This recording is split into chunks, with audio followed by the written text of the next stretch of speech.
Bonjour à toutes et à tous.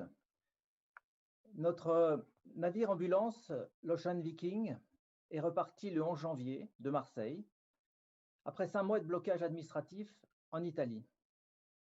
Actuellement, il est dans les eaux internationales, prêt à répondre à tout appel de détresse et à sauver des vies. Mardi dernier, 43 personnes ont perdu la vie au large de la Libye. Depuis 2014, ce sont de plus de 20 000 femmes, hommes et enfants qui ont perdu la vie en Méditerranée, officiellement bien sûr, car nombreux sont ceux qui ont disparu sans témoin et dont les corps reposent au fond de la mer. C'est un devoir moral et républicain d'être présent pour sauver des vies. Le sauvetage en mer est inconditionnel. Devant un contexte sanitaire et politique tendu, nos opérations sont rendues d'autant plus difficiles. Chaque année, depuis 5 ans en mer, nous sommes confrontés à de nouveaux obstacles qui se succèdent sur notre route. Nous nous battons pour continuer à sauver des vies et maintenir ouvert, en Méditerranée, cet espace humanitaire qui a failli se refermer à de nombreuses reprises. Par ailleurs, depuis 2015, nous constatons un désengagement crescendo des États européens, comme s'ils niaient l'existence même de la situation catastrophique en Méditerranée. Nier le problème, détourner le regard, permet évidemment d'éviter de rechercher des solutions par nature complexes. Cette défaillance des États n'est pas acceptable, alors même que l'urgence perdure et que la loi, tout comme la morale, nous enjoigne au contraire à agir. Mais malgré ce triste constat, la mobilisation des citoyennes et des citoyens n'a jamais cessé. Ce sont eux qui financent, à plus de 90%, depuis la création de l'association, nos opérations de sauvetage. C'est une preuve indéniable que les forces vives des États européens, à la base, refusent de s'accommoder d'une crise humanitaire à leur porte. C'est à cet immense élan fraternel des citoyens que fait maintenant écho la plateforme des collectivités territoriales solidaires avec SOS Méditerranée.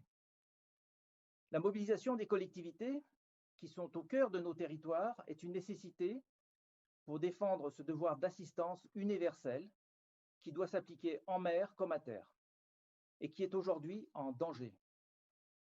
Les citoyens déjà mobilisés ont besoin de la légitimité des institutions républicaines pour porter notre appel plus haut et plus fort. Et également pour repousser avec encore plus d'autorité et de force les mensonges, les infox dont les ONG de sauvetage font l'objet. L'initiative française de plateforme des collectivités solidaires avec SOS Méditerranée, que nous lançons aujourd'hui, a une ambition et un objectif de développement européen, car nous sommes tous concernés par ce drame aux portes de l'Europe. Ce drame humanitaire ne pourra être totalement résolu sans une réponse européenne conjointe. Je voudrais vraiment remercier sincèrement les 3 collectivités qui sont présentes à mes côtés. La ville de Paris, représentée par sa maire, Madame Hidalgo, est un partenaire historique. Elle était la première collectivité à soutenir SOS Méditerranée. La région Occitanie, présidée par Madame Delga, est également un soutien depuis plusieurs années et a démontré une capacité régionale de mobilisation remarquable. Le département de Loire-Atlantique, présidé par Monsieur Grosvalet, est un soutien important de premier plan pour l'association et a impulsé ce projet de plateforme.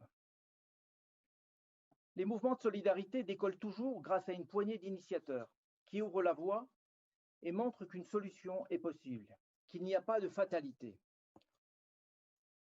Cette plateforme est un projet courageux qui doit rassembler autour de nos valeurs et de nos missions, au-delà de toute considération politique et partisane. C'est un devoir d'humanité qui nous concerne tous. Le mot fraternité est inscrit au fronton de nos bâtiments publics. Cette devise républicaine définit parfaitement ce devoir de solidarité indispensable de sauver des vies en détresse.